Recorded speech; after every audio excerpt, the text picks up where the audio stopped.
Hi again. This week we'll continue our study of the network layer, focusing mainly on the control plane. We will look at two types of traditional routing algorithms. We'll see how the network is subdivided for scalability and management and routing.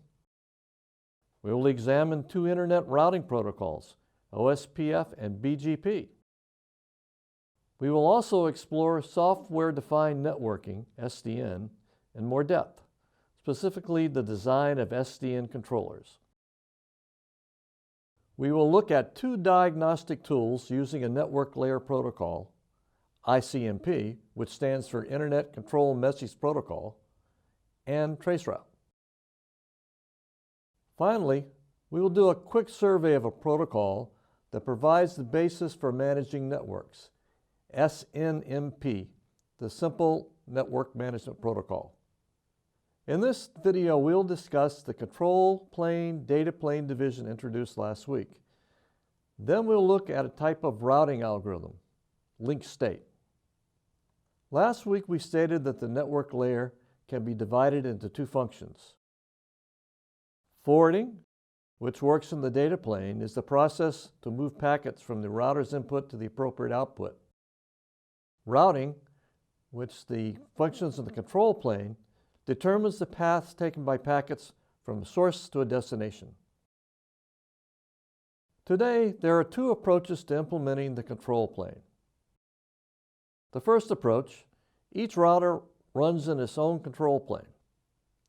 The second approach is by using a centralized controller.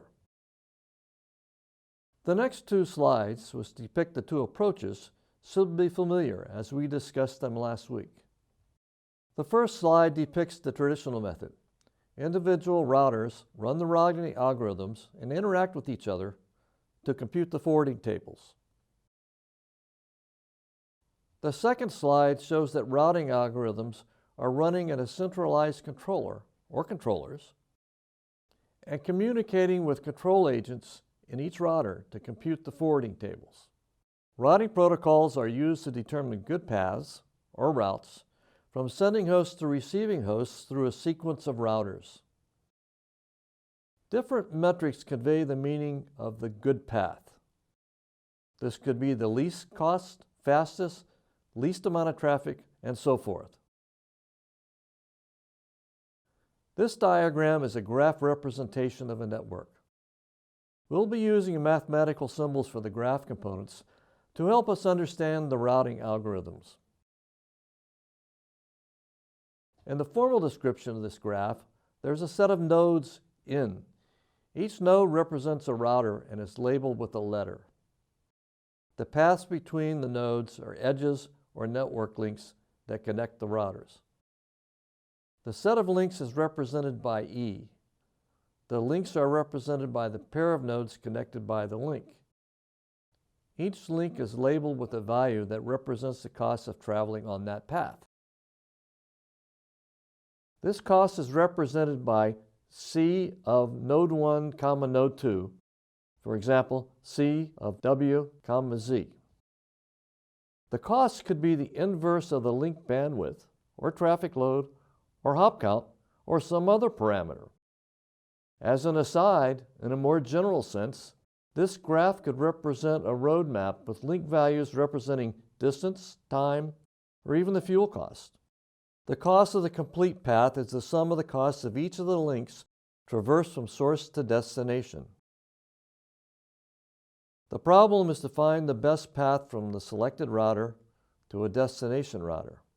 The best path is the one that is the least cumulative cost or shortest distance between the two routers. Routing algorithms can be classified in a number of ways. The first classification is how the routing computation is carried out. Is it done with knowledge of the entire network connectivity, or is the information decentralized?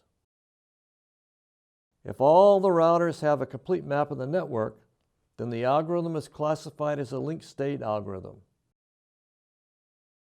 Another type of routing is the distance vector. With the distance vector algorithm, routers only know about their directly connected neighbors and must learn about the entire network by exchanging information with these neighbors. Another way to describe routing is whether the routes are static or whether they are determined by dynamic computation. Static routes change infrequently and are explicitly configured on network routers. Dynamic routing changes the paths as the topology changes. These algorithms are more responsive to topology and link cost changes, but are susceptible to problems like routing loops and route oscillation. There is a third classification of routing based upon whether or not the link costs vary dynamically with traffic congestion. Today's internet routing algorithms are load insensitive. The link costs do not explicitly reflect the traffic load.